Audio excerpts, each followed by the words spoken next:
الرحیم الف لام میم ذالک الکتاب لا ریب فیہ هدى للمتقین. قال المؤلف والمفسر رحمه الله تعالى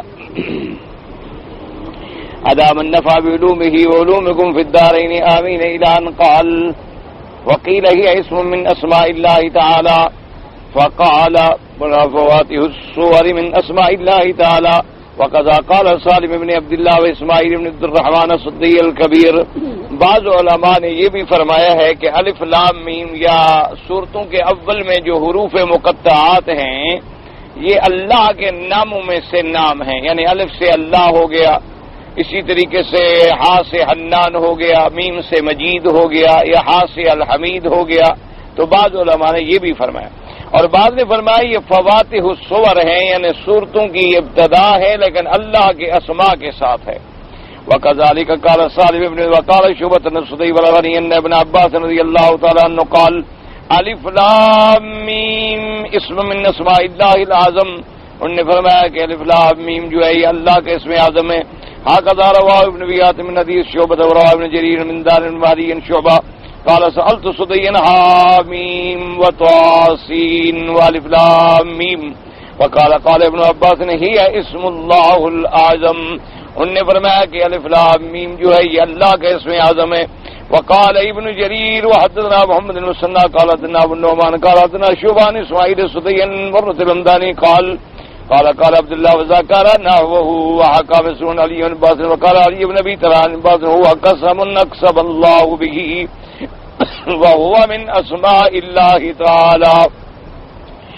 ایک قول مبارک یہ ہے کہ یہ قسم ہے جس سے اللہ نے قسم کھائی ہے اور یہ اللہ کے اسماء میں سے ہے. وروى ابن بيات من حديث ابن رية الخضر حدان اكرمت انه قال الف لام میم قسم. انہوں نے فرمایا قسم. وروينا ابن ذي شريك بن عبد الله تعالى صاحب النبي الزهري بن باز الف لام میم قال انا الله اعلم، یعنی انہوں نے کہا کہ اس سے مراد یہ ہے، یعنی یہ مخفف ہے انا. وكذا قال سعيد بن جبير وقال سدي نبي مالك والنبي صلى الله عليه وسلم مرة رمضانية ابن مسعود والناس من أصحاب النبي صلى الله عليه وسلم رضي الله تعالى عنهم ألف لام ميم قال أما ألف لام فهي حروف استفتر حروف هجاء اسماء اللہ تعالیٰ. انہوں نے فرمایا کہ یہ حروف ہجاء ہیں جیسے الف با تا ثا، اسی طرح اللہ تبارک و تعالیٰ کے اسماء میں سے یہ حروف مبارک لیے گئے ہیں. وقال ابو جعفر الرازي الربيع بن انس بالعاليه في قوله تعالى الف لام ميم قال هذه الاحرف الثلاثه من 29 حرفا. انہوں نے فرمایا کہ جو 29 حرف ہیں یعنی الف با تا سا جیم ہا سا، ان میں سے یہ 3 حروف ہیں. دارت فی الالسن کلها ليس من حرف الا وهو مفتاح اسم من اسمائه. ان نے فرمایا کہ اگر یہ دیکھا جائے تو 29 حرف جو ہے نا قاعدے کے جو الف با سے شروع ہوتے ہیں یا تک، انہوں نے کہا ہر حرف جو ہے اگر اس میں آپ غور کریں گے تو اللہ کے اسماء میں سے کسی نہ کسی اسم کی ابتدا ہے وہ. وَلَيْسَ مِنْ حَرْفٍ إِلَّا وَهُوَ مِنْ آلَائِهِ، یا تو حروف کی ابتدا جو ہے اللہ کے اسماء سے یا اللہ کی نعمتوں سے، یعنی اللہ نے جتنی نعمتیں ہم پر فرمائی ہیں اسی طرح ان کا ذکر بھی اسی میں آ جاتا ہے. وَآلَائِهِ وَبِالْآلَائِهِ، اور اس کی وہ نعمتیں اور وہ روشن چیزیں جو اللہ پاک نے اتاری ہیں. وَلَيْسَ مِنْ حَرْفٍ إِلَّا وَهُوَ فِي مُدَّةِ أَقْوَامٍ وَآجَالِهِمْ. انہوں نے فرمایا کہ کوئی ایسا حرف نہیں ہے بلکہ اس کا یعنی ایک اللہ پاک نے مدت بیان کی ہے بعض قوموں کی اللہ نے اسی میں اشارہ کیا ہے کہ ان کا فلاں قوم اتنا مدت ہوگی، فلاں قوم اتنا مدت ہوگی، ان کے آجال یہ ہوں گے. تو یہ حروف کنایات ہیں، ان کے اندر اللہ تبارک و تعالی نے قوموں کی مدتیں اور راز جو ہیں وہ چھپا دیے کہ قوم عاد مثلا کتنا زندہ رہے گی، تو ان حروف میں سے ایک حرف لیں گے، اس کے عدد نکالیں گے تو اس کا سن نکل آئے گا. بعض علماء نے اس کو یوں بھی فرمایا. وقال عیسیٰ بن مریم علیہ السلام وعجب وقال اعجب انہم یظنون باسمائہ ویعیشون فی رزقہ فکیف یکفرون بہ. انہوں نے کہا تعجب کی بات ہے، جیسے عیسیٰ بن مریم علیہ السلام نے فرمایا کہ کہ اللہ تبارک و تعالیٰ کے ناموں پر بھی آدمی یقین رکھے اور اللہ تبارک و تعالیٰ کے رزق اور نعمتوں میں آدمی زندہ ہو، لیکن کتنی تعجب کی بات ہے کہ پھر اللہ کے ساتھ کفر بھی کرے۔ فالالف مفتاح اللہ، انہوں نے فرمایا الف جو ہے یہ مفتاح ہے اللہ کا، واللام مفتاح اسمہ لطیف، اور آپ نے فرمایا لام جو ہے اللہ کا نام ہے لطیف، اس کا مفتاح پہلا حرف جو ہے وہ لام ہے، اور اسی طرح فرمایا والمیم مفتاح اسمہ مجید، اللہ کے اسماء میں سے چونکہ مجید اللہ کا نام ہے تو اس لیے میم اس کا پہلا فالالف اعلی لہ واللام لطف اللہ والمیم مجد اللہ، انہوں نے فرمایا الف سے اللہ کی اعلیٰ یعنی نعمتیں، اللام سے اللہ کا لطف، میم سے اللہ کا مجد، والالف سنہ واللام ثلاثون سنہ والمیم 40 سنۃ، انہوں نے فرمایا کہ جہاں صرف الف ہو مراد ہوتا ہے ایک یعنی 1 سال، لام ہو تو 30، میم ہو تو 40، تو انہوں نے فرمایا اس سے بھی یہ اشارہ ہے، اور الف سے اللہ کے اعلیٰ ہیں، لام سے اللہ کا لطف ہے، میم سے اللہ کا مجد ہے، یا الف سے مراد اللہ ہے، لام سے مراد لطیف ہے، میم سے مراد مجید ہے۔ هذا لفظ ابنیات من اورواجی ثم شرع یوجہ کل واحد من هذه الاقوال ويوفق بينها وأنه لا منافاة بين كل واحد منها وبين الآخر۔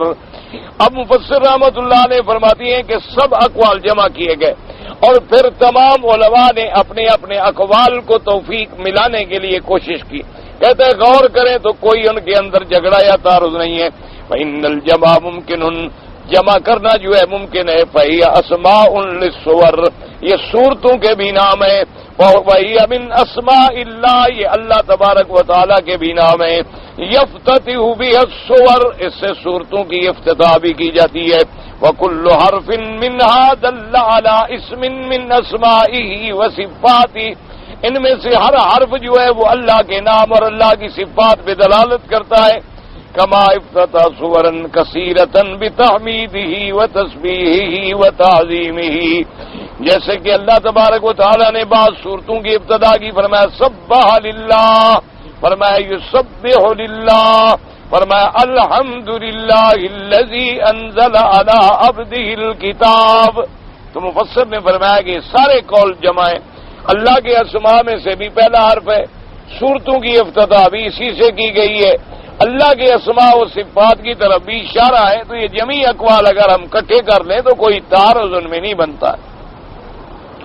قال ولا مانع من دلالة الحرف منها على اسم من اسماء الله وعلى صفة من صفاته وعلى مدة وغير ذلك۔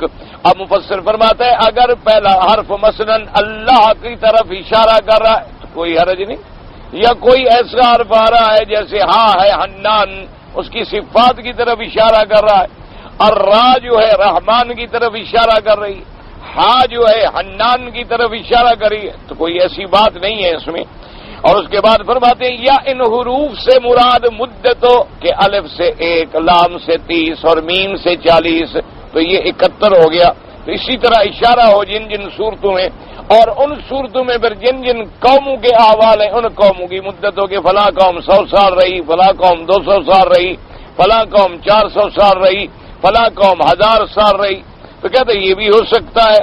وَكَمَا ذَكَرَهُ الرَّبِيعُ بْنُ أَنَسٍ بِالْعَالِيَةِ لِأَنَّ الْكَلِمَةَ الْوَاحِدَةَ تُطْلَقُ عَلَى مَعَانٍ كَثِيرَةٍ كَلَفْظِ الْأُمَّةِ وَإِنَّهَا تُطْلَقُ وَيُرَادُ بِهَا الدِّينُ كَقَوْلِهِ تَعَالَى۔ اب مفسر رحمت اللہ علیہ فرماتی ہے کبھی ایک حرف ہوتا ہے لیکن اس کا اطلاق کئی معنوں پر ہوتا ہے، جیسے لفظ امہ ایک لفظ ہے لیکن قرآن میں آتا ہے انا وجدنا آباءنا علی امۃ، تو وہاں امت بمانے دین ہے، امت بمانے طریقہ ہے، وتطلق ویراد بها الرجل المطیع، اور کبھی لفظ امت بولا جاتا ہے اور مراد ہوتا ہے کہ اللہ کی اطاعت گزار بندہ، جیسے اللہ نے فرمایا ان ابراہیم کان امۃ قانتا للہ حنیفا ولم یک من المشرکین، تحقیق ابراہیم جو ہے امتن یعنی ایک ایسا اطاعت کرنے والا بندہ تھا، اللہ کا مطیع تھا اور تمام غیروں سے رخ موڑ کے اللہ کی طرف جانے والا تھا، اور اللہ کے ساتھ جس نے کبھی شرک نہیں کی۔ تو اس لیے ایک لفظ کا اطلاق کئی معنوں پہ ہوتا ہے، جیسے لفظ عین ہے، عین عربی کا لفظ ہے تو اس سے معنی آنکھ بھی ہے، اور عین کا معنی وہ چشمہ بھی ہے جو نہر جاری ہوتی ہے، اس کو بھی عین کہتے ہیں۔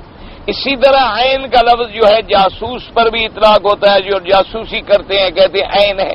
اسی طرح عین جو ہے نمونے کو بھی کہتے ہیں، اسی طرح عین جو ہے اس گھٹنے کی ہڈی کو بھی عین کہتے ہیں۔ تو اب یہ ہے کہ وہ استعمال میں، اچھا سورج کو بھی عین کہتے ہیں، تو اس لیے وہ استعمال میں ہم دیکھیں گے جہاں محاورہ آئے گا عین طلعت، کہ عین نکل آیا، طلوع ہوا، ہم کہیں ہاں شمس طلعت، سورج مراد۔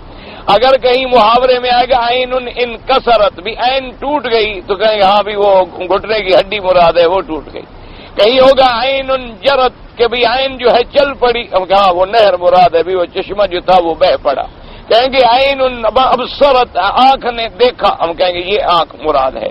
اسی طرح کہیں گے عین طلعت، ہم کہیں گے ہاں جاسوس ہے، اس کو پتہ چل گیا، اطلاع مل گئی۔ تو اس لیے ایک لفظ جو ہے کبھی اس کا اطلاق جو ہے کئی چیزوں پہ ہو سکتا۔ تو الف لام میم، اب حرف تو ایک ہے نا الف، اس سے مراد اللہ بھی ہو سکتا ہے، اس سے مراد ابتدائے صور بھی ہو سکتی ہے، اس سے مراد ایک سال بھی ہو سکتا ہے، اس سے مراد اللہ کی آلہ یعنی اللہ کی نعمتوں کی طرف بھی اشارہ ہو سکتا ہے۔ تو اس لیے انہوں نے فرمایا ایک لفظ جو ہے کئی معنوں میں بھی استعمال ہو سکتا ہے، اور یہ اقوال جمع کیے جا سکتے ہیں۔ وَتُطْلَقُ وَيُرَادُ بِهَا الْجَمَاعَةُ، اچھا امت کا لفظ جو ہے اس سے مراد جماعت بھی ہے۔ وَجَدَ عَلَيْهِ أُمَّةً مِّنَ النَّاسِ يَسْقُونَ، جب موسیٰ علیہ السلام پہنچے کنویں پہ دیکھا کہ ایک بہت بڑی جماعت ہے بکریوں کو پانی پلا رہی ہے۔ وَقَوْلُهُ تَعَالَى وَلَقَدْ بَعَثْنَا فِي كُلِّ أُمَّةٍ رَسُولًا، اللہ نے فرمایا کہ تحقیق ہم نے بھیجا ہر امت میں، ہر قوم میں ایک پیغمبر۔ وَتُطْلَقُ وَيُرَادُ بِهَا الْحِينُ مِنَ الدَّهْرِ، اچھا کبھی امت کا لفظ بولا جاتا ہے، مراد ہوتا ہے وقت، زمانہ، ایک مدت۔ وَقَالَ الَّذِي نَجَا مِنْهَا وَادَّكَرَ بَعْدَ أُمَّةٍ، اور وہ جس کو نجات مل گئی تھی پھانسی سے اور سزا سے، تو وَادَّكَرَ بَعْدَ أُمَّةٍ، بڑی مدت کے بعد اس کو یاد آیا کہ مجھے یوسف علیہ السلام نے پیغام دیا تھا، تو وہاں لفظ امت ہے اور مراد ہے بڑی مدت کے بعد۔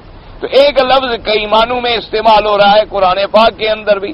ای بعد حین علی اصح القولین، یعنی بڑی مدت کے بعد اس کو بات یاد آئی۔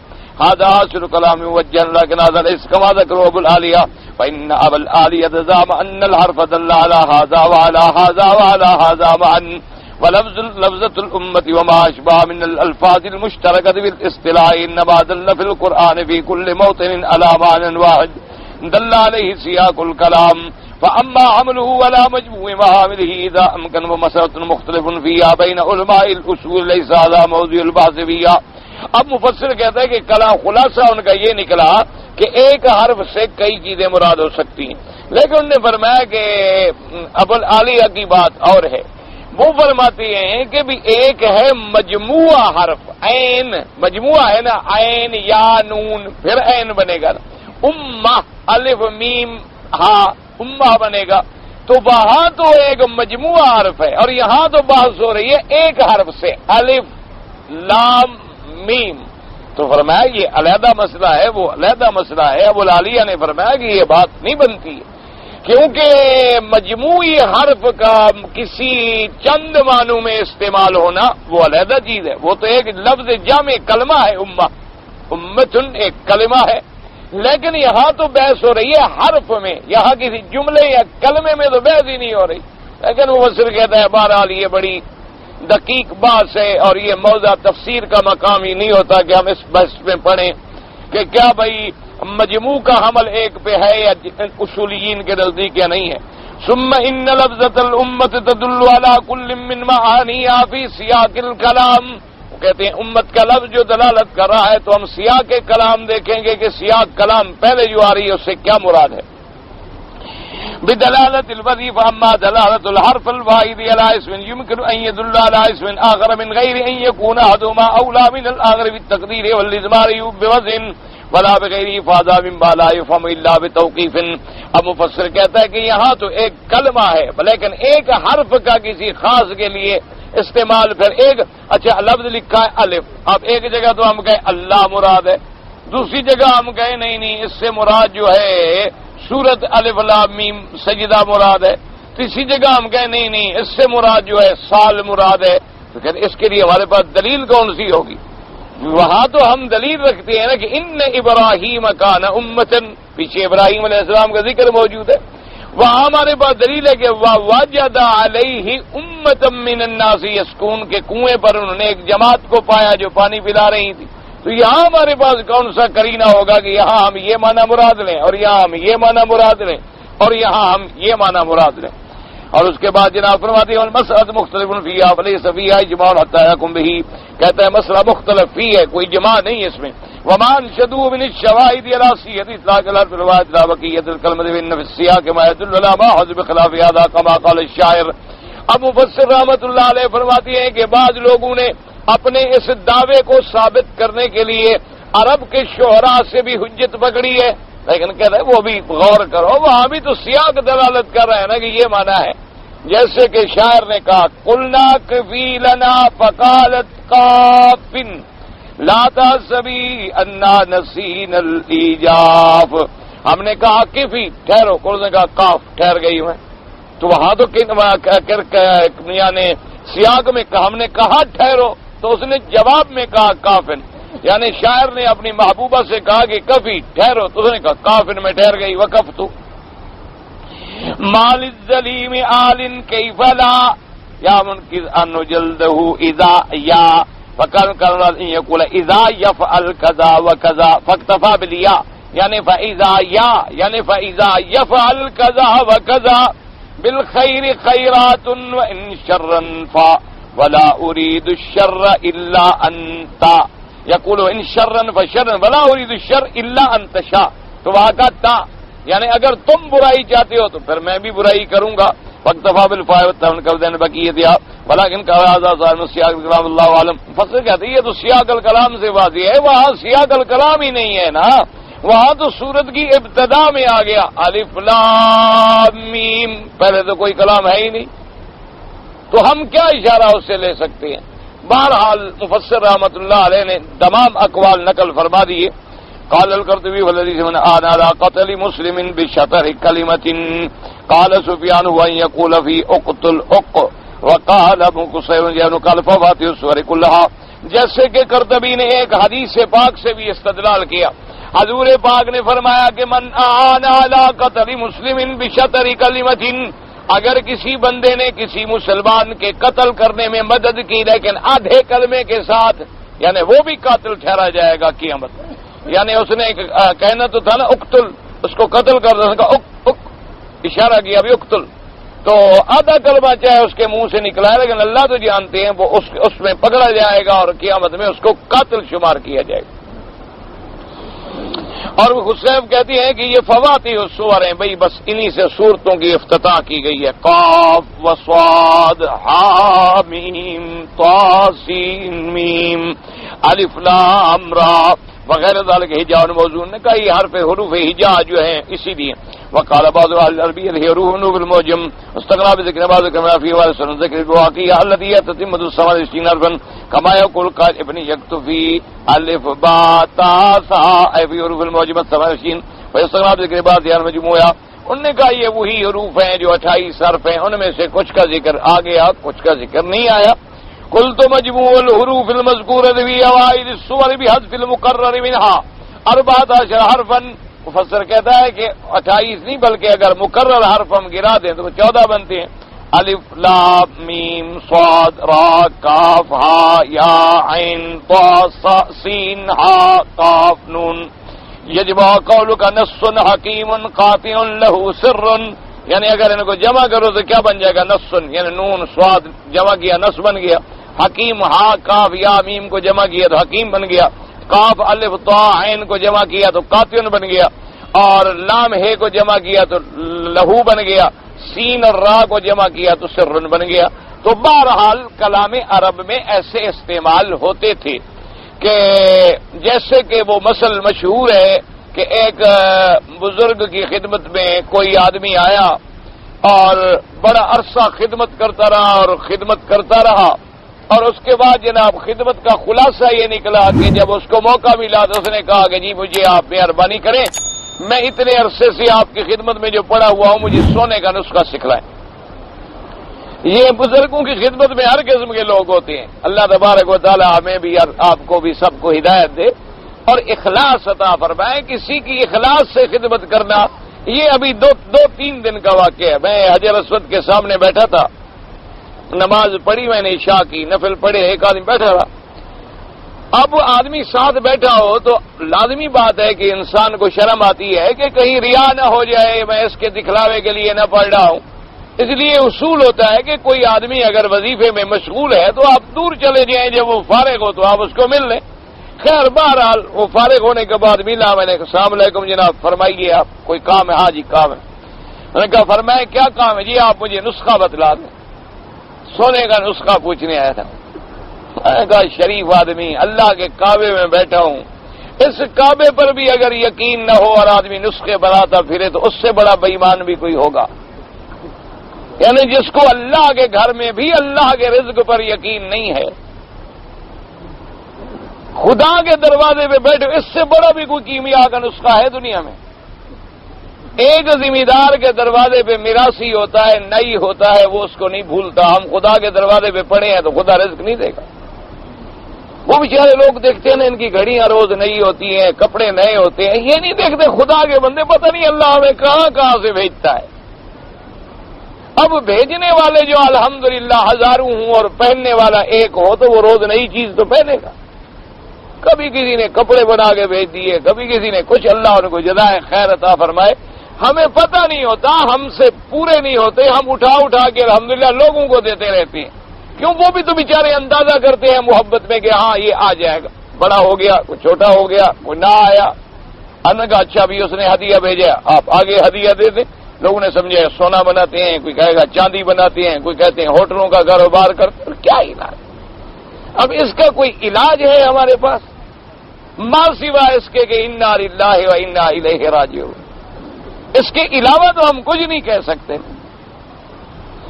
ہمارا تو یہ ایمان ہے کہ ایک تو یاد رکھو، اللہ کا وعدہ ہے رزق کا مطلق، وما من دابۃ فی الارض الا علی اللہ رزقها، ہر زمین پہ چلنے والی چیز کا رزاق میرا رب ہے۔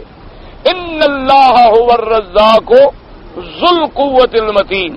اور ایک وعدہ ہے مکے والوں سے، وہ خاص وعدہ ہے کہ فَلْيَعْبُدُوا رَبَّ هَٰذَا الْبَيْتِ، کہ تم اس گھر کے رب کی عبادت کرو۔ أَطْعَمَهُم مِّن جُوعٍ وَآمَنَهُم مِّن خَوْفٍ، میں ان کی بھوک کو دور کر دوں گا، ان کے خوف کو بھی دور کر دوں گا، ان کو امن بھی نصیب کروں گا، ان کو رزق بھی نصیب کروں گا۔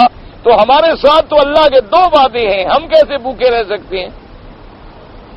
یعنی ایک اللہ کا مطلق رزق والا وعدہ بھی ہمارے ساتھ ہے، ایک مکے میں رہیں، اللہ کی عبادت کریں، اللہ کی توحید کا پرچار کریں۔ تو میں نے آپ کو مثال دی ہے نا کہ ذمہ دار اپنے میراثی کو نہیں بھولتا، ہم خدا کا ہر وقت نام لے رہے ہیں، اس کی توحید کے علمبردار ہیں، تو وہ مالک ہمیں فراموش کیسے کر دیں؟ وہ تو ارحم الراحمین ہے۔ اس لیے کتنی بڑی بات کی تھی حسن بصری رحمت اللہ علیہ نے، انہوں نے فرمایا میرے اللہ، تو نے تو اس وقت مجھ پہ کرم کیا جب میں نے مانگا بھی نہیں اور مجھے ضرورت بھی نہیں تھی، اور تو نے مہربانی کی۔ کیا مانا؟ یعنی جب میں پیدا نہیں ہوا تو میں نے اپنے پیدا ہونے کے لیے کوئی دعا مانگی تھی، یا مجھے پیدا ہونے کی کوئی ضرورت تھی؟ اگر میں نہ پیدا ہوتا تو کون سا کام دنیا میں رہ جاتا؟ تو اس وقت بھی تو نے مجھے کرم کیا، مجھے وجود بخشا، ماں کے پیٹ میں رکھا، میرے اوپر مہربانی کی، مجھے زندہ سلامت نکالا، مجھے پھر عقل دیا، اور اب میں اپنے گناہوں میں تیری معافی کا محتاج ہوں، تو اب تو کرم نہیں کرے گا؟ جب میں محتاج نہیں تھا، جب میں مانگنے والا نہیں تھا، تو نے اس وقت بغیر مانگے بھی دیا اور میری احتیاج کے بغیر کرم کیا، اور اب میں گناہوں میں ڈوب گیا ہوں، تیری معافی کا محتاج بھی ہوں، تو اسے مانگتا بھی ہوں، تو کریم مجھے ٹھکرا دے گا؟ ناممکن بات. یہ تو ہمارا یقین نہیں ہے خدا کے ساتھ. اللہ کے ساتھ یقین ہو تو مٹی بھی سونا بن جاتی ہے.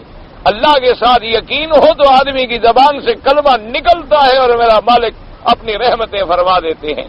اور اگر خدا کے دروازے پر رہنے کے بعد بھی آدمی کا ایمان، ایقان، یقین درست نہ ہو تو پھر اللہ ہدایت دے. اور کوئی مرکز ہدایت ہمیں تو نظر ہی نہیں آتا. او جناب بڑا ناراض ہو کے چلا گیا، اللہ معاف. بڑا انہوں نے کہا بدری مولوی صاحب نے کعبے میں جھوٹ بولا ہے، بناتے ہیں مجھے نہیں بتلاتے. ناراض اسی لیے ہوا ہوگا نا، اور کیا میرا قصور ہے بیچار، میں تو اس کا نام بھی نہیں جانتا. تو ان کی خدمت میں جب آئے تو کہا، تو انہوں نے فرمایا کل سر. کہنے کا مقصد یہ تھا کہ جیسے ہے نا نص حکیم قاطع، تو بعض ان 14 حروف کو جمع کیا گیا حروف معجبات کو. تو وہ حروف معجبات جو غیر متکرر ہیں، یعنی ایک تو متکرر آ جاتے ہیں نا، سین شین، تا سا، جیم ہا یا ہا خا، دال زا را زا، نہ ان کو متکرر کو نکال دے تو باقی 14 بچیں گے. متکرر لے آئے تو 28 بن جائیں گے. اور بعض علماء نے فرمایا 29، چونکہ جو 2 یا لکھیں گے 29 بن جائیں گے، 1 لکھیں گے 28 بن جائیں گے. تو انہوں نے فرمایا کل سر. انہوں نے فرمایا کہ بھائی کیا بات ہے؟ انہوں نے کہا دیکھو دنیا میں 4 علم ہیں، ایک کیمیا ہے، ایک لیمیا ہے، ایک ریمیا ہے، ایک سیمیا ہے. لوگ تو صرف کیمیا کے پیچھے بھاگتے پھر رہے ہیں نا سونا بنانے کے لیے، اور علم تو اس سے بہت بڑے ہیں. یہ سونا بنانا تو معمولی سی بات ہے، چیز ہی کوئی نہیں ہوتی ہے. تو کیمیا، سیمیا، لیمیا، ریمیا، یہ 4 علم ہیں. ان کو جمع کرو تو کیا بنے گا؟ کل سر. کاف سے کیمیا، لام سے لیمیا، سین سے سیمیا، رے سے ریمیا. تو مانا یہ ہوگا کہ یہ سب راز ہیں اللہ کے. اللہ جب چاہتے ہیں کسی پہ کھول دیتے ہیں، نہ چاہیں تو نہ کھولے. اللہ نے چاہا تو خضر پہ کھول دیا، اور نہیں چاہا تو موسیٰ علیہ السلام پہ بھی نہیں کھولا.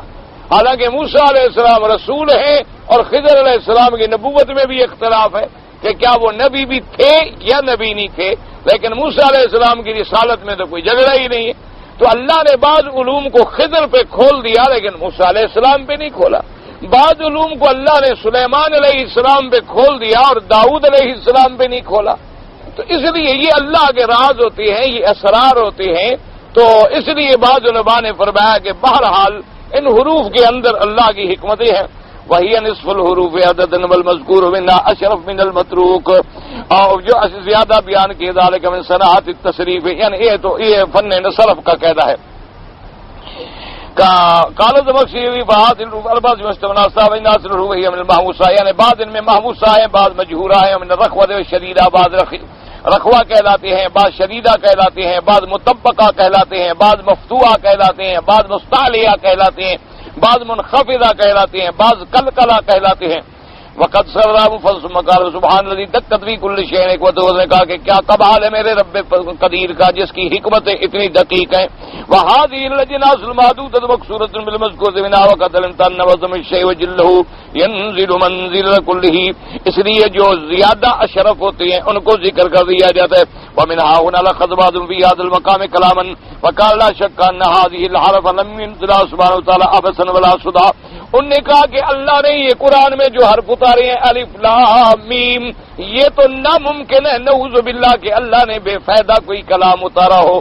ومن قال من الجهلة ان في القرآن ما هو تعبدنا معنا له بالكلية وقد اخطا خطا كبيرا فتعين ان لها معنى في نفس الامر. انہوں نے کہا ہم یہ نہیں کہہ سکتے کہ اس کا معنی بھی کوئی نہ ہو، فائدہ بھی کوئی نہ ہو، اس کا مطلب بھی کوئی نہ ہو. کہ اللہ کا کلام بے فائدہ کیسے ہو سکتا ہے؟ اس لیے اس نے تو خطا کی جو کہتی ہیں کہ بعض چیزیں ایسی ہیں جن کو ہم عبادتاً تو مانتے ہیں لیکن ان کا معنی کوئی نہیں ہوتا. نہ، یہ خطا ہے. اللہ کے ہر معنی میں کچھ ہے. فَإِنْ سَحَلَنَا فِيهَا عَنِ الْمَعْصُومِ شَيْءٌ قُلْنَا بِهِ وَإِلَّا وَقَفْنَا حَيْثُ وَقَفْنَا. ہاں مفسر کہتا ہے قاعدہ یہ ہے کہ اگر ہمیں معصوم یعنی حضرت محمد مصطفیٰ، معصوم تو آپ کی ذات ہے نا، اگر حضور سے کسی حرف کا ترجمہ مل گیا تو ہم کہیں گے، نہیں ملے گا تو ہم چپ کر جائیں گے. لیکن یہ نہیں کہ اس کا معنی ہے ہی نہیں، اللہ کے ہاتھ اس کے کوئی راز ہے نا.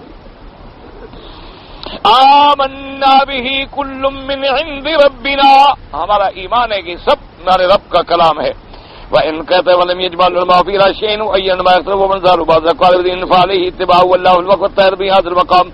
اب مفسر فرماتے ہیں کہ بعض لوگوں نے اختلاف کیا، اصل میں جس کو جو قول جدھر زیادہ قوی نظر آیا اس نے اسی کی طرف رجوع کر لیا، نہ تو بہتر یہ ہے کہ ہم ٹھہر جائیں بس جب تک کہ کوئی بات واضح نہ ہو.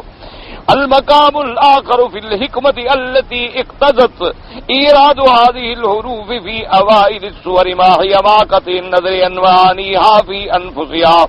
وقال بعض من ذكر رب أوائل السور قوم هذا ضعيف. بعض نے کہا کہ اس کو سورت کے اول میں ذکر کیا گیا تھا کہ اوائل سور معلوم ہو سکے، ضعیف قول ہے. لأن الفصل حاصل، تاکہ فاصلہ بھی بنے کہ یہ سورت علیحدہ، یہ بھی فصل تو پہلے ہی آج موجود ہے، بسم اللہ الرحمن الرحیم موجود ہے. ما لم تذكر فيه وفيما ذكر فيه البسمة تلاوة وكتابة. وقال آخر بل ابتدى بحالة استواء سؤال المشركين استواصوا بالإعراض عن القرآن حتى إذا استمعوا له تلا عليهم المؤلف من وقاء ابن جرير أيضا وهو ضعيف أيضا لأنه لو كان كذلك لكان ذلك في جميع السور لا يكون في بعضها بالغالبها ليس كذلك ولو كان كذلك أيضا لا نبغي الابتداء بها في أوائل الكلام وهم سواء كان افتتاح سورة أو غير ذلك. ثم ان هذه السورة التي تلياني البقرة مدنية ليست خطابا للمشركين فانتقد ما ذكروه بهذه الوجوه. اچھا، بعض لوگوں نے کہا کہ اصل میں کفار جو ہیں وہ قرآن اتنی صورتوں کے اندر کیوں ہوتے، اس لیے مفسر نے فرمایا کہ ابن جریر نے یہ قول نقل کیا لیکن یہ قول بھی ضعیف ہے. وقال آخرون بل انما ذكرت هذه في اوائل السور التي ذكر فيها بيان اعجاز القرآن وان الخلق عاجزون عن معارضته بمثله هذا وان مركب من هذه الحروف المقطعة التي يخاطبون بها. وقال هذا المدن هذه تسين وبرر جمع الحقيقين وعقل كذبين الفراء وقتنا على وقال الزبخشي في كشاره والنصر هو تم نصر. وإليه دار الشيخ الإمام العلامة أبو العباس ابن تیمیہ رحمہ اللہ وشیخنا الحجاج المزی وقاولی ابن تیمیہ رحمہ اللہ تعالی. بعض علماء نے فرمایا کہ اصل میں اللہ پاک نے بعض صورتوں کے اول میں یہ حروف رکھ دیے کہ کاف یا عین صاد. اللہ نے فرمایا یہ تو حروف ہے نا جو تم روز کہنے میں پڑھتے ہو، لے آؤ مقابلے پر بنا کے. تو تم تو ایک مفرد عرض کا بھی مقابلہ نہیں کر سکتے کہ جو ہے کہ قرآن کے مقابلے پہ صورتیں بناؤ گے. تو لہذا اللہ نے اپنے کلام کا اعجاز ظاہر کیا. تو مفسر فرماتے ہیں اسی بات کو بہت سارے لوگوں نے ترجیح دی ہے. شیخ الاسلام ابن تیمیہ رحمہ اللہ نے بھی اسی قول کو لیا ہے. انہوں نے فرمایا اللہ نے اپنے کلام کا اعجاز ظاہر فرمایا کہ تم میرا کلام جملہ ہو تو مقابلہ نہیں کر سکتے، علیحدہ علیحدہ میں حرف اتاروں تب بھی مقابلہ نہیں کر سکتے. ورنہ تو یہی حروف ہیں جو رات دن تم زبان میں استعمال کرتے ہو، تو تم بھی دونوں حروف سے کوئی علیحدہ چیز بنا کے لے آؤ سامنے. تو امام حجاج مزی نے اسی کو ہے قال الزمخشري ولم تذكر كلها مجموعة أول كان ما كرر يكون أبلغ بالتحديد والتمكين كما كررت قصص كثيرة وكررت تهذيب الصريح في أماكن قال جاء من على حرف واحد كقوله تبارك وتعالى. زمخشری نے کہا اسی لیے ولم ترد سارے حروف اللہ نے اکٹھے نہیں لکھ دیے قرآن کے اول میں، بلکہ کہیں 3 آئے، کہیں 2 آئے، کہیں 1 آیا مختلف صورتوں کے اندر، تاکہ جب صورت اترے کافروں کو چیلنج کرے کہ آؤ مقابلہ کرو، آؤ مقابلہ کرو، ہمارے مقابلے پر بنا کے لے آؤ کلام. اس لیے فرمایا کہ قولی صاد نون قاف وہاں 1 ہے اور کہیں 2 حرف ہیں ہا میم اور کہیں 3 ہے الف لام میم، کہیں 4 ہیں الف لام میم صاد، کہ کہیں 5 ہیں کاف ہا یا عین صاد حامیم عین سین قاف 5 آگے. لأن أسراري وكلام العالم من الكلمات ما حرف ولا حرف صاد ولا حرف ولا خمسة أكثر من ذلك. چونکہ ان لوگوں کا جو کلام ہے اس میں بھی یا کبھی 1 حرف یا 2 یا 3 یا 4 یا 5، تو اللہ نے فرمایا ہم نے بھی تو انہی سے اپنا کلام بھیجا ہے نا، کرو مقابلہ. قلت ولهذا كل سورة افتتحت بالحروف فلا بد أن يذكر فيها الانتصار للقرآن وبيان إعجازه وعظمته وهذا معلوم بالاستقراء وهو الواقع في 29 سورة. خدا کی قدرت یہ ہے کہ 29 صورتوں کے اندر ہے.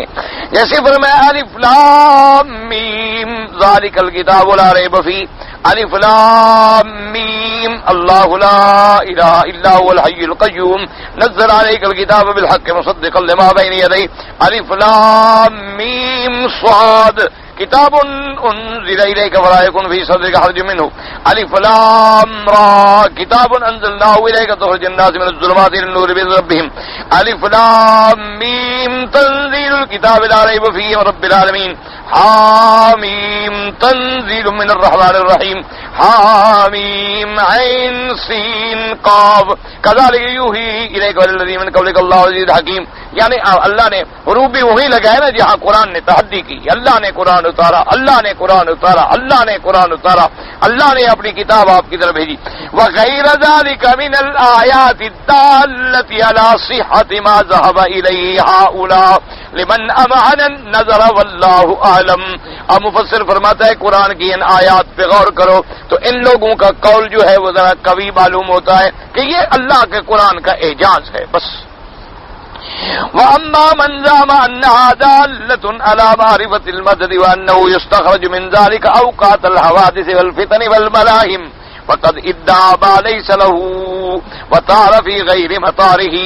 اور بعض لوگوں نے جو کہا کہ اس سے مدت ہے, اعداد ہیں, سن ہیں, اور ان سے حوادث اور زلازل اور جو حادثے آنے ہیں ان کا معلومات ہو جاتی ہے. مفسر نے کہا اس نے جھوٹ بولا ہے اور اس نے ایسے مسئلے میں دخل دیا ہے جس میں اس کو دخل دینے کا حق بھی نہیں پہنچا. وقد ورد في ذلك حديث ضعيف وذلك أدل على بطلان هذا المسلك من توسك براسيته وهو ما رواه محمد بن اسحاق بن صاحب المغازي حدثنا الكلبي عن ابي صالح بن عبد الله بن زياد قال مر ابو ياسر بن اخطب في رجال في يهود برسول الله صلى الله عليه وسلم. وہ کہتے ہیں کہ ابو یاسر ابن اخطب چند جماعت کے ساتھ یہودیوں کے لوگوں کے ساتھ, یعنی یہودیوں کی ایک جماعت تھی ان کے ساتھ وہ بھی تھا, گزرے حضور پاک صلی اللہ علیہ وسلم ہوا یتلو فاتحۃ سورۃ الکتاب. حضور صلی اللہ علیہ وسلم یہ پڑھ رہے تھے الف لام میم ذالک الکتاب لا ریب فیہ فتح ابن اخطب جامنی خود بقات اللہ کے سمیت محمد تو بھی معذرت علی. وہ آیا اپنے بھائی کے پاس, اس نے کہا کہ آج میں نے سنا ہے کہ حضرت محمد رسول اللہ صلی اللہ علیہ وسلم یہ آیت مبارک پڑھ رہے تھے. فقال انت سمعته قال نعم قال فمشى ابن اختفی اولئک النفر من اليهود الى رسول اللہ. وہ اس جماعت کو لے کے حضور کی خدمت میں آیا. فقال تعلمون والله لك سمعت محمد يتلو فيما انزل الله تعالى فقالوا يا محمد صلى الله عليه وسلم يذكر نكتب فيما انزل الله عليك الف لام میم. انہوں نے کہا حضور ہمیں پتہ چلا ہے کہ آج آپ نے یہ پڑھا ہے الف لام میم ذالک الکتاب لا ریب فیہ. تو فقالوا ثم بلا, حضور نے فرمایا ہاں میں نے پڑھا. فقالوا جاءک بہذا جبریل من عند اللہ. انہوں نے کہا حضور یہ کلام جبریل لایا ہے اللہ کی طرف سے. فقال نعم قالوا لقد بعث الله قبلك انبياء ما نعلمه بي لنبي منهم ما مدة ملكه وواجر امته غيرك. وقام حيي بن اخطب اقبل من كان ما هو قال لهم الف واحد واللام 30 والميم 40 فهذه 71 سنة افتدخلون في دين نبي انما مدة ملكه واجر امته 71 سنة. اب اس نے کہا کہ حضور پہلے جتنے انبیاء پہ کلام اترا ہے ان کے اندر تو ایسے حروف نہیں ملتے, یعنی حروف مقطعات, اور آپ کے کلام جو اللہ نے آپ پر اتارا ہے اس میں یہ ملتی ہے. ہاں تو معلوم ہوتا ہے کہ بس آپ کی تو زیادہ سے زیادہ دین اور اسلام کی مدت 71 سال ہے. الف سے 1 ہے, لام سے 30 ہے اور میم سے 40 ہے. اور لوگوں سے کہنے لگا یار اس دین میں ہم کیسے داخل ہوں جو 70 سال کے بعد ختم ہو جائے گا. ثم اقبل على رسول الله وقال يا محمد هل مع هذا غيره. اس نے کہا اچھا حضور یہ تو بنتے ہیں نا 71, اس کے علاوہ بھی کوئی ایسے حروف اترے ہیں؟ آپ نے فرمایا ہاں. آپ نے فرمایا الف لام میم صاد. قال هذا اسکل.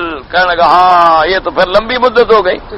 الف 1 لام 30 میم 40 صاد کے 90 ہو گئے تو 31 و100 سنة. یہ تو اور لگا.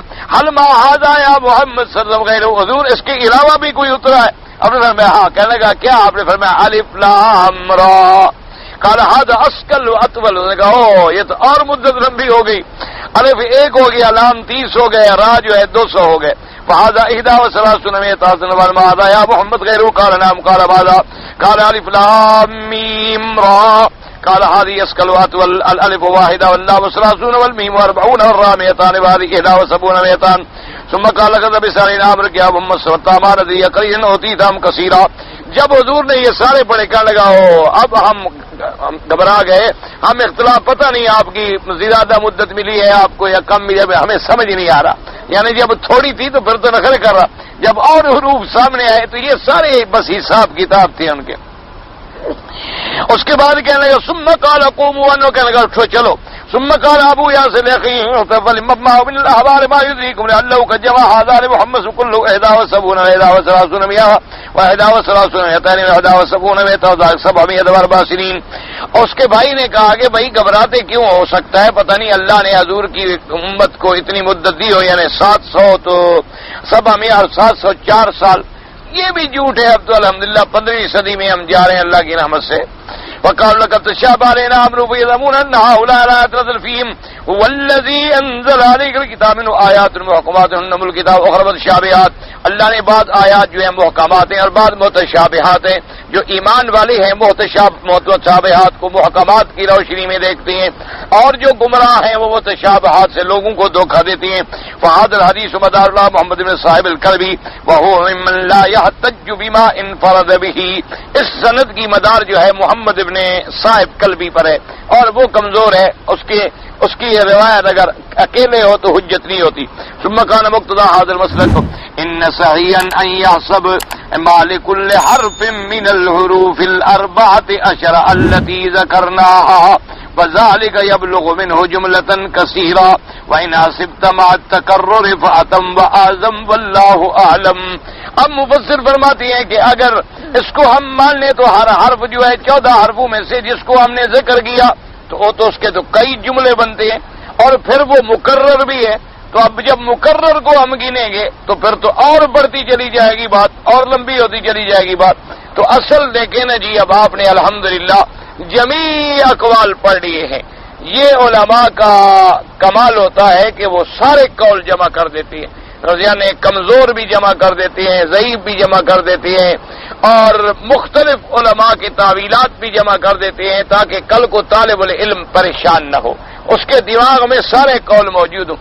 اب خلاصہ کیا نکلا کہ ان کا معنی کوئی نہیں جانتا مگر اللہ، کیونکہ بعض لوگوں نے یہ کہا اور بعض نے یہ کہا اور بعض نے یہ کہا اور بعض نے یہ کہا، لیکن سب سے اعلیٰ اور اسہل اور بہتر طریقہ کیا ہے کہ بھی یہ حروف مقطعات ہیں، ان کا علم جو ہے میرے اللہ تبارک و تعالیٰ کی ذات کو ہے کہ ان حروف سے کیا مراد ہے اور ان حروف سے حقیقت کے، ہاں یہ حروف لازماً ان کا معنی ہے، لازماً ان کے اندر حکمتیں ہیں، لازماً ان کے اندر اسرار ہیں، لیکن اللہ تبارک و تعالیٰ نے اب آگے دو قول ہیں کہ اللہ نے اپنے پاک پیغمبر کو علم عطا فرمایا، یعنی آپ کو تو بتلا دیا کہ ان کا مقصد یہ ہے، لیکن آگے امت کو تبلیغ کرنے کا حکم نہیں دیا۔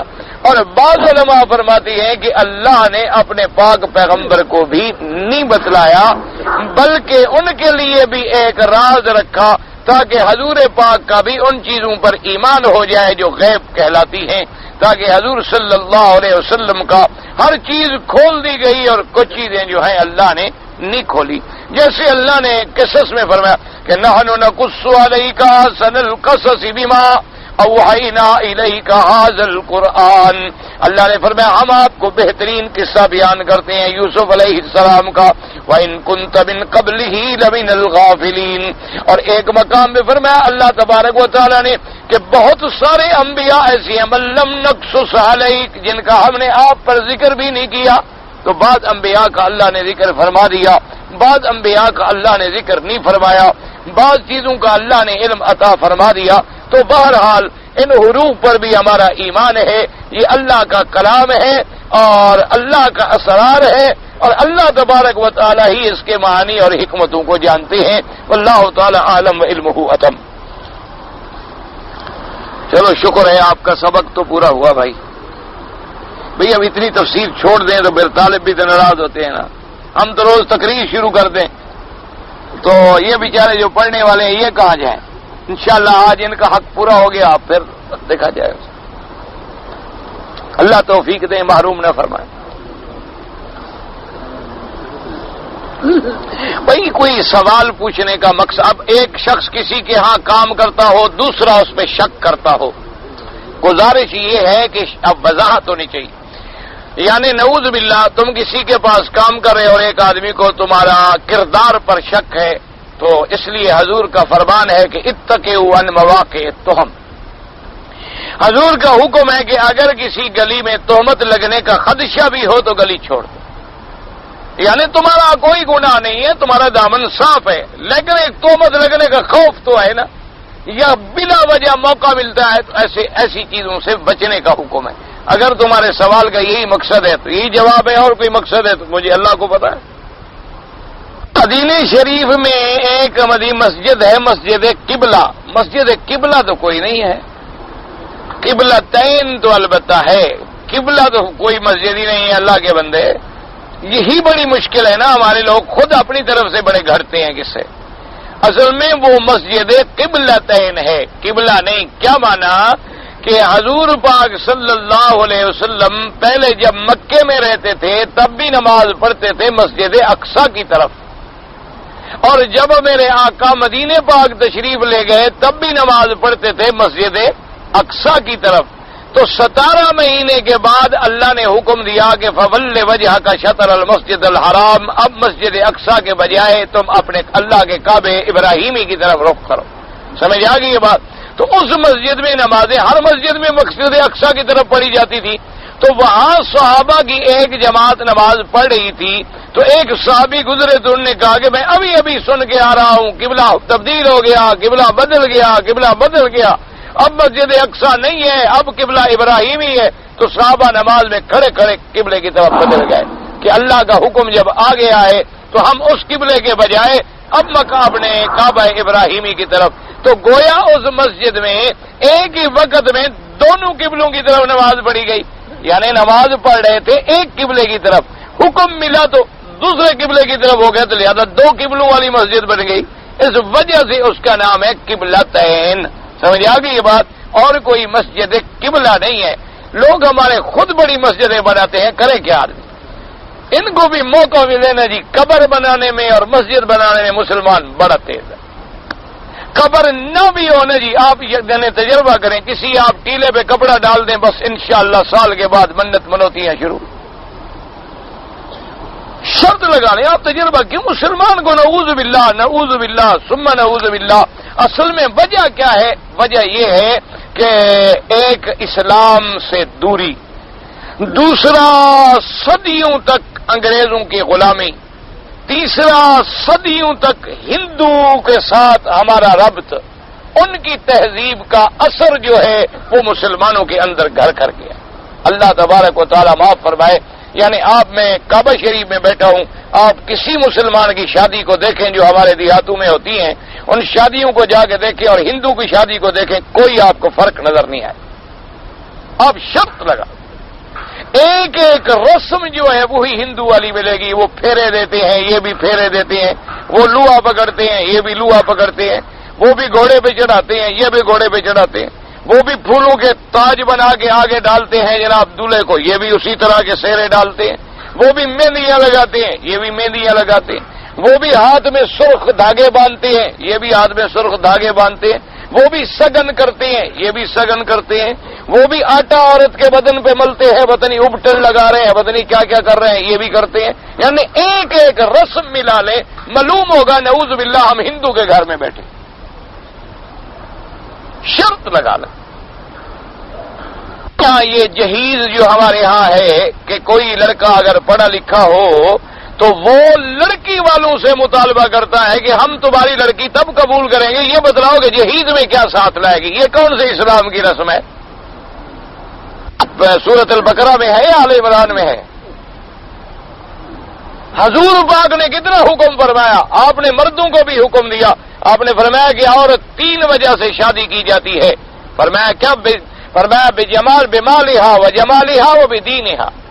آپ نے فرمایا 3 چیزیں ہوتی ہیں. یا تو عورت کو آدمی شادی کیوں کرتا ہے؟ اس کے جمال کو دیکھ کر کے بڑی خوبصورت، یا آدمی شادی کرتا ہے اس کی جائیداد کو دیکھ کر کے بڑی مال والی لڑکی ہے، یا آدمی شادی کرتا ہے کہ بڑی دیندار ہے. آپ نے فرمایا فختر ذات الدین. آپ نے فرمایا کہ میری امت میں تمہیں یہ حکم دیتا ہوں، نہ جمال کو دیکھنا نہ مال کو دیکھنا، تم دین کو دیکھنا. کہ اگر وہ لڑکی دین والی ہے، نماز کی پابند ہے، قرآن کی حافظ ہے، قرآن پڑھی ہوئی ہے، دیندار گھرانے میں اس کی تربیت ہے، اس کو ترجیح دینا۔ مال اور جمال تو عارضی چیزیں، مال جیسے آتا ہے اسی طرح چلا جاتا ہے، جمال جیسے آتا ہے اسی طرح فنا بھی ہو سکتا ہے کہ وہ لڑکی گر جائے اور کی ٹانگیں ہی ٹوٹ جائے، ہو سکتا ہے کہ وہ بیچاری گر جائے اور کوئی ایسا داغ لگ جائے کہ دیکھنے کے قابل بھی نہ رہے۔ لیکن دین تو قبر میں بھی ساتھ جائے گا، حشر میں بھی ساتھ جائے گا اور آخرت میں بھی ساتھ جائے گا۔ عورت کے لیے حضور نے یہ حکم دیا، اور مردوں کے لیے میری مدنی پاک کی سرکار نے یہ حکم دیا کہ اذا جاء احدکم ممن ترضون من دینہ او کما قال، حضور نے فرمایا اگر کوئی بندہ تمہارے دروازے پر لڑکی کا رشتہ مانگنے کے لیے آئے اور تم یہ دیکھو کہ آنے والا دیندار ہے، آنے والا پرہیزگار ہے، فرمایا فزوجوہ، اس کے ساتھ فوراً رشتہ کر دو۔ فإن لم تکن ففساد کبیر، فرمایا اگر تم ایسا نہیں کرو گے تو دنیا میں فساد پھیل پڑے گا۔ فرمایا یہ نہ دیکھا کرو کہ وہ امیر ہے، یہ نہ دیکھا کرو کہ صاحب جائیداد ہے، یہ نہ دیکھا کرو کہ کوٹھیاں کارے مال ہے۔ ان یکونوا فقراء یغنیہم اللہ، اگر وہ غریب ہیں اللہ پاک قادر ہے ان کو بڑا امیر بنا دے۔ اللہ تبارک و تعالیٰ کی ذات قادر ہے کہ شادی کے بعد کوئی ایسے اسباب پیدا کر دے کہ وہ امیر بن جائے، اور اللہ قادر ہے کہ امیر کو ایسا نقصان دے کہ وہ تباہ و برباد ہو کے جہنم میں گر جائے۔ یہ کیا ہے؟ اس لیے ان دو چیزوں کو سامنے رکھا کریں جب بھی رشتہ کریں۔ یہ تمام لانتیں، تمام رسومات جو ہیں یہ یہودیوں کی اور ہندوؤں کی رسومات ہیں، ان کا اسلام سے کوئی تعلق نہیں ہے۔ اسلام کہتا ہے عورت کو مہندی لگائیں، عورت سنگار کرے اپنے خامد کے لیے، اپنے شوہر کے لیے، اپنے گھر کے اندر، بازاروں کے لیے نہیں۔ اسلام اجازت دیتا ہے کہ شادی پہ کوئی دف وف بجا لے یا چند لڑکیاں اکٹھے ہو کے جیسے ہمارے یہاں سیرے ویرے کہتی ہیں، اس کی بھی اسلام اجازت دیتا ہے۔ یہ نہیں کہ گانے والیاں منگوائیں اور طوائفیں منگوائیں اور مجرے کروائیں، وہ حرام ہے۔ یعنی وہ لڑکیاں جو بالغ بھی نہ ہوں، چھوٹی بچیاں گھر میں خوشی کر رہی ہیں، سیرے ویرے کہہ رہی ہیں یا دلہن کے آگے آگے جا رہی ہیں۔ حضور نے فرمایا ایک بچی کی شادی ہوئی، آپ نے فرمایا کہ اس کو تم نے ایسے بھیج دیا دولہے کے گھر میں، دو چار بچیاں اس کے آگے بھیجتے، وہ کچھ کہتی جاتی حیا نا و حیا کم، کچھ تو پتہ لگتا لوگوں کو بیچاری دلہن جا رہی ہے کسی کے گھر میں۔ تو یہ چیزیں ہیں جن کی اسلام نے ہمیں اجازت دی ہے کہ اسلام کے اندر، اور جو لاکھوں روپے تم رسومات میں اڑاتے ہو، اللہ تبارک و تعالیٰ کا خوف کرو۔ وہ لاکھوں روپے تم بورسنا اور ہرسک کے مسلمانوں کو دے دو، کشمیر کے مسلمانوں کو دے دو، افغان کے مسلمانوں کو دے دو، اور بہار کے مسلمانوں کو دے دو جو ایک ایک لقمے کے لیے ترس رہے ہیں، جو لوگ اپنی عصمتیں روٹی کے لیے بیچنے پہ مجبور ہو گئے ہیں، اور تم لاکھوں روپے شادیوں پہ لٹا کے اللہ کے غضب کو دعوت دیتے۔ یہ کیا ہے؟ سارے رسومات ہیں اور سارے کفریہ عادات ہیں، ہندوانہ چیزیں ہیں، بس ہمارے گھروں میں آ گئی ہیں۔ اور جناب پھر یہ منگنی ہے، یہ مہندی ہے، یہ فلان شگن ہے، یہ فلان شگن کیا ہے؟ یہ تو سارا ہندو کی تہذیب ہے۔ ہندو نے اب بھی تمہیں ہندوؤں سے پیار ہے جن ظالموں نے مسجد کو گرا ڈالا، جن ظالموں نے اپنی اصلیت تمہیں دکھا دی ہے کہ ان کو تمہارے ہاں خدا کا نام لینا گوارا نہیں۔ اور ہمارا مسلمان اتنا بے غیرت ہو چکا ہے، اس کے گھر کے اندر فلم ہندوستان انڈیا کی چلتی ہے، کیسٹ ان کے لیتا ہے، کپڑے ان کے پہنتا ہے، تجارت ان سے کرتا ہے، چیزیں ان کی خریدتا ہے، معلوم ہوتا ہے اس کے اندر ایمان کا ذرہ باقی نہیں رہا۔ اگر ایمان کی غیرت ہو تو بالکل ٹھوکر مار دو، ایک ہفتے کے اندر بنیے کو عقل آ جائے گی کہ میں کیا کر رہا ہوں۔ مسلمان جاگے تو صحیح، کچھ غیرت تو کرے مسلمان۔ اور ہم کچھ نہیں، لڑنے کی کیا ضرورت ہے؟ بالکل نہ لڑیں، بائیکاٹ کر دیں، بس ختم ہو گئی بات۔ ہر چیز اس کی چھوڑ دیں، پڑی رہے، سڑتی رہے، بکے نہیں۔ ایک مہینے کے اندر ارب تباہی ہو جائے گی، اور بنی ہے تو پیسے کے لیے اپنا سب کچھ بیچ دے گا۔ وہ کہے گا 10 مسجدیں بنوا لو، خدا کے لیے سودا تو لو جی۔ آباد اپنے یعنی پتہ نہیں کیا ہے، کمائی میں کن لوگوں کا حق ہوتا ہے، کیا پتہ کمائی سے مراد کیا ہے تمہاری۔ بہرحال تمہاری اگر شادی ہے، بیوی بچوں کا تم پہ حق ہے۔ اسی طرح اگر والدین غریب ہیں تو ان کا نان نفقہ بھی تمہارے ذمہ واجب ہے۔ ایک آدمی نے صفا بروا کے 4 چکر لگائے اور سر مڈوا لیا، یعنی 7 چکر نہیں لگائے۔ امام ابو حنیفہ رحمۃ اللہ علیہ کے ایک قول میں وہ فرماتے ہیں کہ اکثر چکر چونکہ ہو گئے دم سے بچ گیا، لیکن باقی چکر پورے کر لے۔ سمجھ آ گئی بات؟ باقی اماں فرماتے ہیں کہ نہیں اس نے پورے نہیں کیے، دم پڑ گئی۔ بعض لوگ جب مدینہ منورہ جاتے ہیں تو لوگ کہتے ہیں میرا سلام عرض کریں، وہی بس دعا کر لیا ان کے لیے گیا تو یا الہ العالمین، جن دوستوں نے مجھے یہ کہا تھا ان کی طرف سے بھی میں دعا کر رہا ہوں کہ ان کو بھی حضور پاک کی شفاعت نصیب فرما کی سلام پڑھا کریں حضور صلی اللہ علیہ وسلم کی مزار مبارک پہ جا گئے، سیدنا ابی بکر، سیدنا عمر، اسی طرح جنت البقیع، اور جہاں بھی ہوں تو قبرستان میں جایا کریں، اور حضور کے روضے مبارک پہ جانا تو بہت بڑی نعمت ہے۔ عصر کی نماز کے بعد جو ہے لوگ مقام ابراہیم حتیم کے اندر نفل پڑھتے ہیں، ٹھیک ہے، تو آپ کو لوگوں سے کیا تعلق ہے؟ باقی ائمہ کے نزدیک مکے کے اندر حرم کے اندر ہر وقت نماز جائز ہے، صرف امام ابو حنیفہ رحمۃ اللہ علیہ کے نزدیک عصر کے بعد نہ پڑھے، مغرب کے بعد پڑھے، فجر کے بعد نہ پڑھے، اور سورج نکلنے کے بعد پڑھے۔ باقی ائمہ کے نزدیک یہاں جائز ہے، باہر ان کے نزدیک بھی جائز نہیں، صرف یعنی ان کے نزدیک بھی گنجائش جو ہے وہ صرف مکے کی ہے اور حرم کی ہے۔ دم کی بکری میں اپنے وطن میں ذبح کر کے گوشت غریبوں کو دے دی، جہاں آدمی جرم کرتا ہے سزا وہاں ہوتی ہے، تم یہاں جرم کرو گے تو یہاں ہاتھ کاٹیں گے انشاءاللہ، تمہیں اپنے گھر نہیں بھیجیں گے۔ تو جرم تو نے چونکہ تم نے یہاں کیا ہے تو بکری دم کی بھی حرم کے غریبوں کو دینی ہے۔ حرم شریف میں لوگ نماز کے دوران آگے سے گزر جاتے ہیں، نہیں گزرنا چاہیے، لیکن اگر مجبوری ہو تو سجدے کی جگہ کو چھوڑ کے تھوڑا دور گزرے۔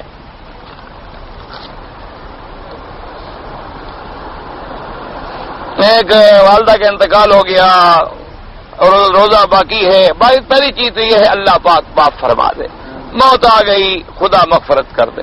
بعض علماء نے لکھا ہے احناف کے نزدیک کہ فدیہ ادا کر دے ایک روزے کا، یعنی جیسے صدقہ فطر ہے آج کل کے حساب سے، ان کے نزدیک تو 2 سیر گندم بنتی ہے، اور یا چاول یا گندم جو بھی دیکھ لیں، اور آج کل علماء فرماتے ہیں 3 کلو کے حساب سے۔ معذور تھی، بس اللہ پاک معاف فرمائے، جب بیچاری کچھ سن ہی نہیں سکتی تھی۔ ایک آدمی نے خواب لکھا ہے، کسی خواب والے آدمی سے پوچھو، مجھے خود اپنے خوابوں کا بھی پتہ نہیں لگتا۔ ایک آدمی نے مجھے کہا ہے کہ اللہ پاک کے ہاتھ، قدم، ساق ہے، بالکل قرآن میں نہیں ہے، بل یداہ مبسوطتان، اللہ کے دونوں ہاتھ کھلے ہوئے ہیں۔ اسی طرح قرآن میں نہیں ہے یوم یکشف عن ساق، جس دن اللہ تبارک و تعالی اپنی پنڈلی سے کپڑا ہٹائیں گے۔ اسی طرح قرآن شریف میں نہیں ہے فول وجہ کا شطر اینما تکونوا فثم وجہ اللہ۔ تو ہمارا ایمان ہے جن صفتوں کا قرآن میں ذکر ہے وہ برحق ہیں، لیکن ہم یہ نہیں کہیں گے کہ ہاتھ کس طرح ہے یا آپ کا ہاتھ مبارک جو ہے وہ کس کی طرح، نہ، مثال نہیں دیں گے۔ لیس کا مثل ہی شے، اس کی ذات بھی بے مثل ہے، اس کی صفات بھی بے مثل ہیں، لیکن ان کی صفات پر ہمارا ایمان ہے۔ لیسا کا مثل ہی کا معنی ہوتا ہے اس کی شکل کوئی نہیں، یہ تو نہیں کہ اصل ہی کوئی نہیں، مثل کوئی نہیں نا، یہ تو نہیں کہ اصل بھی کوئی نہیں، تو تم قرآن پڑھتے تو سمجھ آ جاتا۔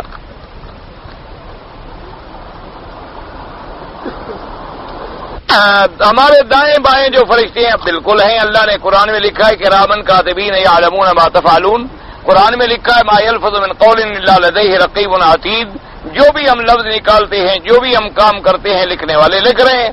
حتیٰ کہ حدیث مبارک میں اتنی وضاحت بھی موجود ہے کہ جو کام ہم اچھے کرتے ہیں وہ داہنے والا لکھتا ہے، جو کام ہم برے کرتے ہیں وہ بائیں والا فرشتہ لکھتا ہے۔ اور یہ بھی حدیث میں موجود ہے کہ بندہ جب گناہ کرتا ہے تو دائیں والا فرشتہ بائیں والے کو کہتے ذرا دیر کرو، جلدی نہ کرنا لکھنے میں۔ وہ کہتے گناہ تو اس نے کر دیا، کہتے پتہ نہیں توبہ بھی کر لے، شاید تو تھوڑی مہلت تو دے دو اس بندے کو، پتہ نہیں توبہ کر لے، توبہ بھی لکھ دو، اللہ معاف کر دے۔ تو اس لیے بہرحال ہمارا ایمان ہے۔ باقی یہ ہے کہ فرشتے دیکھیں نا جی، فرشتوں میں اتنی طاقت ہے کہ وہ لوط علیہ السلام کی بستیوں کو بھی اٹھا لے، فرشتوں میں اتنی طاقت اور قوت، اور اتنے لطیف ہیں کہ ہمیں نظر بھی نہ آئے۔ تو یہ تو اللہ کے حال۔ ایک انسانوں کا بنا ہوا سیٹلائٹ ہوتا ہے، سیارہ ہے، تمہیں نظر آتا ہے؟ نہیں آتا، ٹیلی فون پہ رابطے تمہارے کرا رہا ہے، سارے سسٹم اسی سے چل رہے ہیں، ہمیں نظر۔ ایک بندہ اتنی خفیہ چیز بنا سکتا ہے تو جو قادر ہے بندوں کو بنانے والا وہ نہیں بنا سکتا، وہ فرشتوں کی ڈیوٹی نہیں لگا سکتا۔ یہ کون سی کو مشکل بات ہے کہ جی وہ کہاں ہوتے ہیں اور کیسے ہوتے ہیں؟ میں نے دیکھے ہیں فرشتے، فرشتے کو تو کسی نے نہیں دیکھا اور نہ دیکھ سکتے ہیں۔ اگر نیل پالش لگی ہوئی ہو تو عورت کا وضو ہو سکتا ہے؟ بالکل نہیں ہو سکتا، نہ غسل ہو سکتا ہے، کیونکہ قاعدہ ہے کہ اب نیل پالش کی اوپر تہ بیٹھ جاتی ہے اور پانی اندر نہیں جاتا۔ جب پانی اندر نہیں جائے گا نہ غسل ہوگا نہ وضو ہوگا۔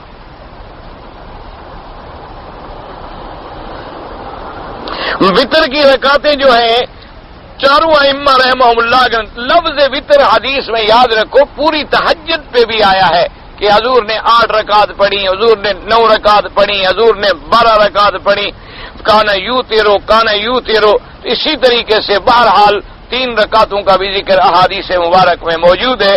جو 3 رکعتیں ملا کے پڑھتے ہیں وہ بھی حدیث میں موجود ہے، کیونکہ ایک حدیث مبارک میں آیا حضور نے فرمایا کہ وطر ایسے ہے جیسے مغرب کی نماز ہے، تو مغرب کی نماز کی 3 رکعتیں ہم ملا کے پڑھتے ہیں۔ تو جب ایک مثال بھی دے دی حضور نے، اور اسی طرح 1 رکعت پڑھنا بھی حدیث مبارک میں ثابت ہے، لہذا کسی سے جھگڑا نہ کیا کرو اور نہ اعتراض کیا کرو۔ یہ اعلیٰ اولا کے مسئلے ہیں، جھگڑے والے مسئلے ہی نہیں ہیں۔ عمرے کے بعد اگر میں دوسرا عمرہ کروں تو جائز ہے، کوئی منع نہیں، جتنے عمرے کرو نفلی عبادت ہے، لیکن مکے میں رہتے ہوئے طواف میں زیادہ ثواب ہے عمرے کرنے سے، تم طواف زیادہ کیا کرو۔ بدعتی امام کے پیچھے نماز پڑھنا جائز ہے؟ بالکل نہ جائز ہے۔ اگر آپ کو یقین ہے کہ وہ بدعت کرتا ہے، اگر آپ کو یقین ہے کہ وہ 11ویاں کرتا ہے اور اس کرتا ہے، میلے لگواتا ہے، اسی طریقے سے اور چیزیں بدعات کی کرتا ہے، جیسے اذان سے پہلے صلاۃ والسلام شروع کر دیتے ہیں اور چیزیں، تو حضور نے فرمایا من وکل صاحب بدعت، جو آدمی کسی بدعتی آدمی کی عزت کرے اس نے اللہ کے دین کو گرا دیا ہے۔ تو اس کی عزت کرنے کی بھی ہمیں اجازت نہیں چاہیے جائے کہ امام بنا کے ہم پیچھے کھڑے ہو جائیں۔ یرد اللہ بھی خیرا یفقہ، ہاں ٹھیک ہے، حدیث ہے کہ جس کو اللہ جس کے بارے میں بھلائی چاہتے ہیں اس کو دین کی سمجھ عطا فرماتے ہیں۔ امام کے پیچھے فاتحہ پڑھنی چاہیے، حنفی نہ پڑھیں، شافی جو ہے پڑھا کریں، حنبلی جو ہے 3 رکعت جب امام زور سے پڑھ رہا ہو تو نہ پڑھا کریں، اور جب امام خاموش ہو تو وہ پڑھ لیا کریں، کوئی اختلافی مسئلہ نہیں، سب کے اقوال حدیث کے مطابق ہیں، اور اللہ سب کی نمازیں قبول و منظور فرمائے، اللہ کسی کو اپنے دروازے سے محروم نہ فرمائے، اور اللہ مسلمانوں کو اختلاف افتراق سے دور فرمائے، سب کو اتحاد اتفاق محبت اور پیار نصیب۔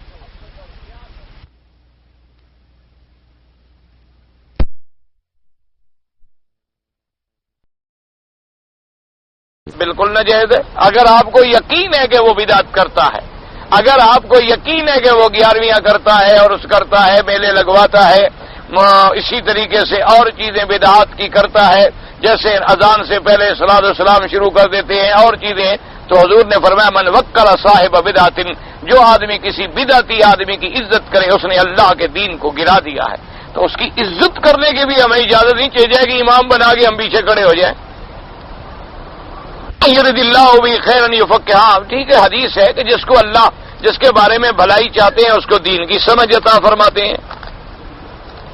امام کے پیچھے فاتحہ پڑھنی چاہیے، حنفی نہ پڑھیں، شافی جو ہے پڑھا کریں، حنبلی جو ہے 3 رکعت جب امام زور سے پڑھ رہا ہو تو نہ پڑھا کریں، اور جب امام خاموش ہو تو وہ پڑھ لیا کریں، کوئی اختلافی مسئلہ نہیں، سب کے اقوال حدیث کے مطابق ہیں، اور اللہ سب کی نمازیں قبول و منظور فرمائے، اللہ کسی کو اپنے دروازے سے محروم نہ فرمائے، اور اللہ مسلمانوں کو اختلاف افتراق سے دور فرمائے، سب کو اتحاد اتفاق محبت اور پیار نصیب۔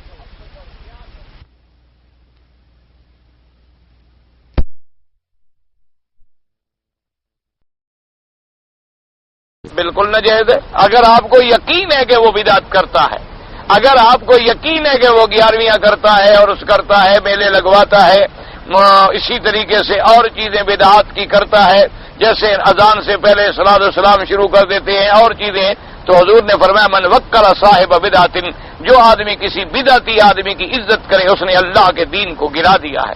تو اس کی عزت کرنے کی بھی ہمیں اجازت نہیں چاہیے جائے کہ امام بنا کے ہم پیچھے کھڑے ہو جائیں۔ یرد اللہ بھی خیرا یفقہ، ہاں ٹھیک ہے، حدیث ہے کہ جس کو اللہ جس کے بارے میں بھلائی چاہتے ہیں اس کو دین کی سمجھ عطا فرماتے ہیں۔